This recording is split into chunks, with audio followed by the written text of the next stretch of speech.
Hey everybody, welcome again to the Simple Man video series number 2. This is March 3rd, it's Friday. I told you it'd be every Wednesday. Seems that I've got a little bit of the flu and maybe some walking pneumonia that has set me back this week.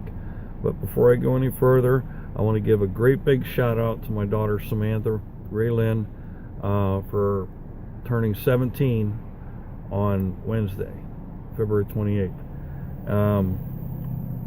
She was born 10 years after her brother, so she was kind of a surprise, but a very great surprise and a real big blessing to everyone's life. She has a heart of gold, and I love her to death. So, Sammy, happy birthday.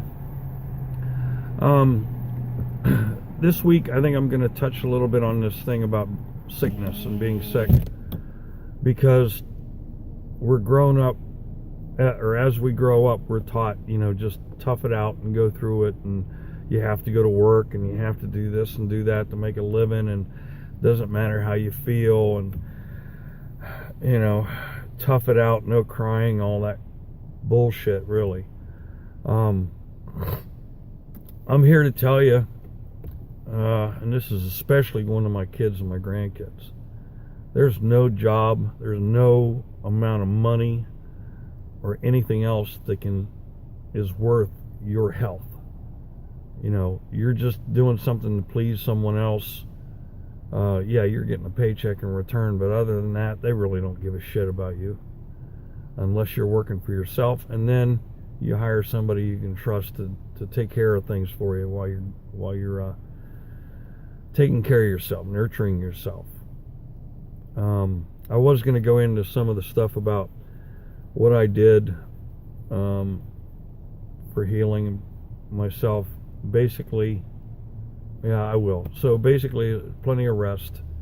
Something that my grandmother did was hot toddies, and basically it's hot water or tea. I use black tea with a shot of whiskey, lemon, and honey. Try to get the local honey from your local area, not some store-bought stuff, because it actually brings in all the natural flora and everything from your region where you live, and it really helps. So that, plenty of rest, and there's a few other things that I did, but it also evolves around your attitude, your mental attitude, that yes, you feel crappy and everything, but you're going to come through this just fine. Now back to the whole attitude of, working through your pain, so to speak. Like I said, I personally believe it's a crock of shit.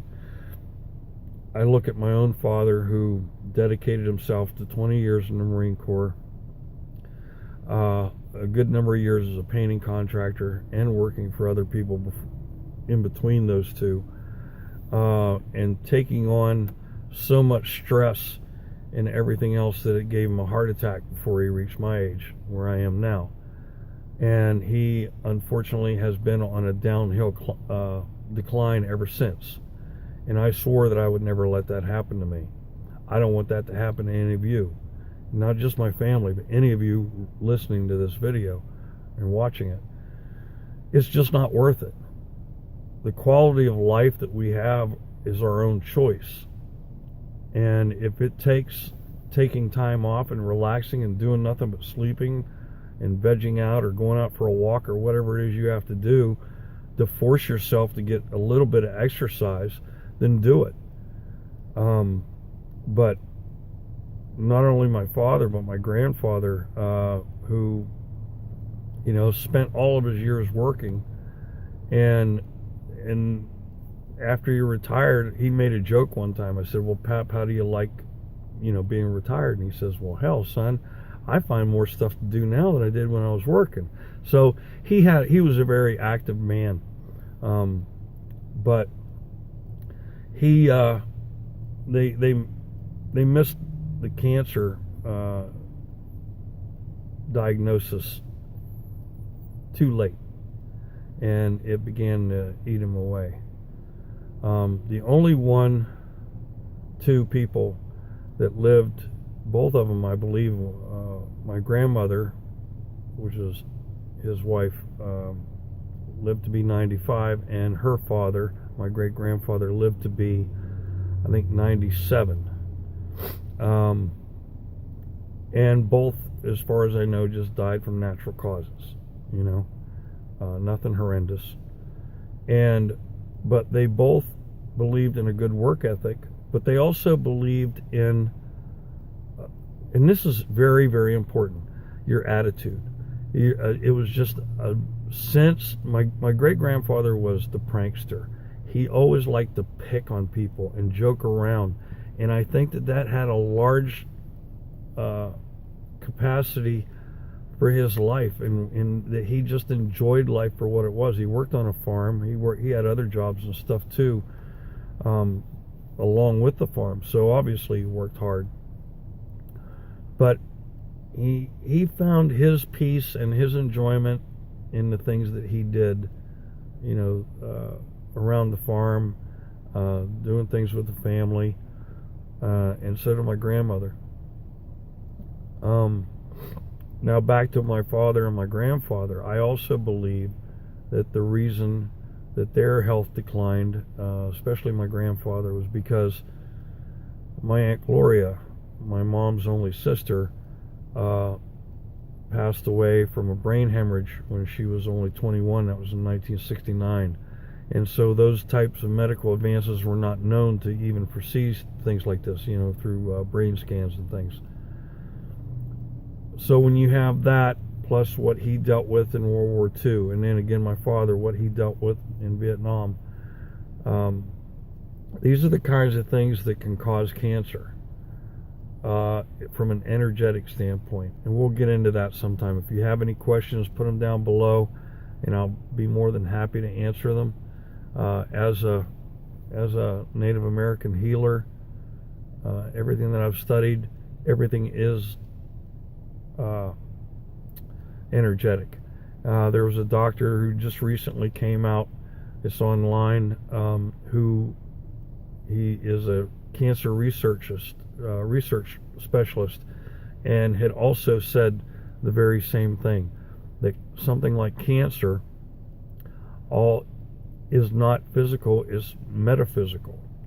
So you might want to look into these things. We're finding out more and more truths on how things are relating to the human body. A matter of fact, I just read a report last night that said that there were 3 separate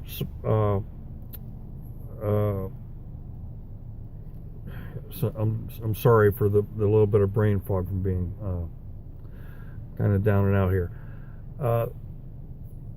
3 different areas where they did research on how the body and your reality, your exterior world, is affected by the thoughts and everything that you put out. And I wish I would have made some notes or something about it, but I just wanted to do this video real quick to have it up here, let everybody know that I'm doing good. I'm going to keep this up. Please, if you have any questions, send them back to me. And keep an eye out for The Sound of Madness. I know that sounds kind of strange, but this series that I'm doing for free on YouTube, but also I'm going to be putting out there The Sound of Madness, and that is living life fully.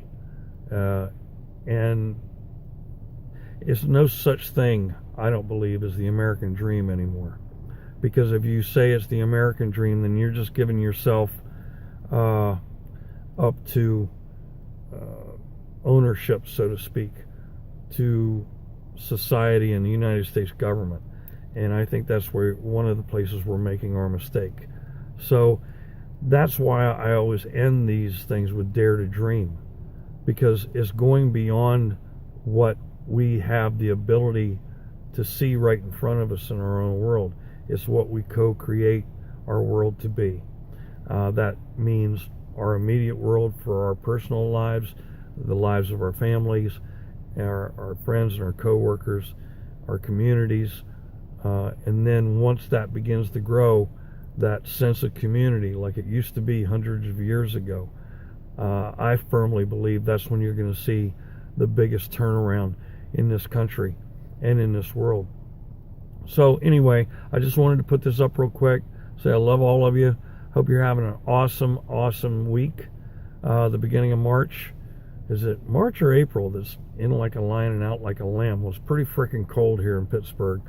Had some snow flurries earlier, so maybe come the end of March and the April 1st, we'll have some sunshine and some of those warmer temps again. Wouldn't that be great? All right, so look, thanks for listening. Catch you next week. And once again, just dare to dream.